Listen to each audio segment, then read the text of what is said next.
আসসালামু আলাইকুম, welcome back to my channel. আশা করছি সবাই ভালো আছেন। আরও একটি নতুন পর্ব নিয়ে হাজির হয়ে গেলাম।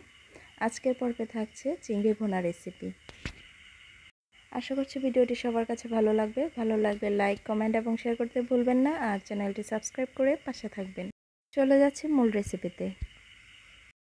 রান্নাটা আমি সরিষার তেল দিয়ে করব, তাই চুলায় একটি প্যান বসিয়ে এর মধ্যে দিয়ে দিচ্ছি পরিমাণ মতো সরিষার তেল। তেলটা গরম হয়ে এলে এর মধ্যে দিয়ে দিচ্ছি হাফ কাপ মতো পেঁয়াজ কুচি।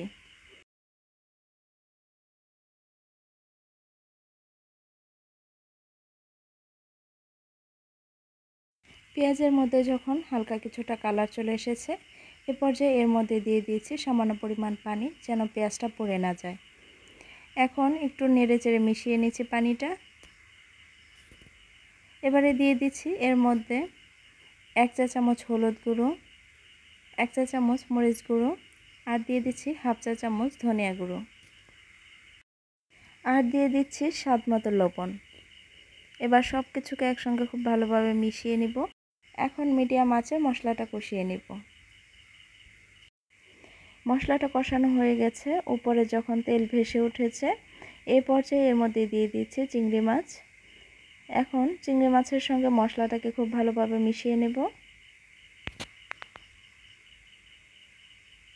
মেশানো হয়ে গেলে এর মধ্যে হাফ কাপ মতো পানি দিয়ে দিলাম।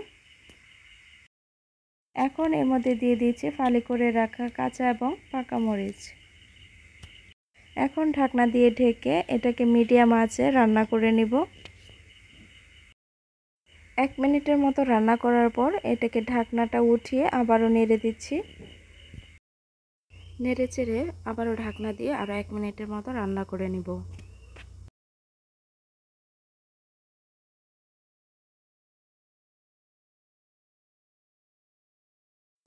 এই তো রান্নাটা প্রায় শেষের দিকে। দেখুন, এক্সট্রা যে পানিটা দিয়েছিলাম সে পানিটা শুকিয়ে গিয়েছে। এখন চুলা থেকে নামিয়ে অন্য একটা পাত্রে সার্ভ করে নেব। দেখুন, দেখতে কতটা লোভনীয় লাগছে। চিংড়ি মাছ এভাবে রান্না করলে আশা করি সবার কাছেই ভালো লাগবে। ভালো লাগলে ভিডিওতে লাইক, কমেন্ট এবং শেয়ার করতে ভুলবেন না, আর চ্যানেলটি সাবস্ক্রাইব করে পাশে থাকবেন। আজকের মতো এখানেই বিদায় নিচ্ছি। সবাই ভালো থাকবেন, সুস্থ থাকবেন।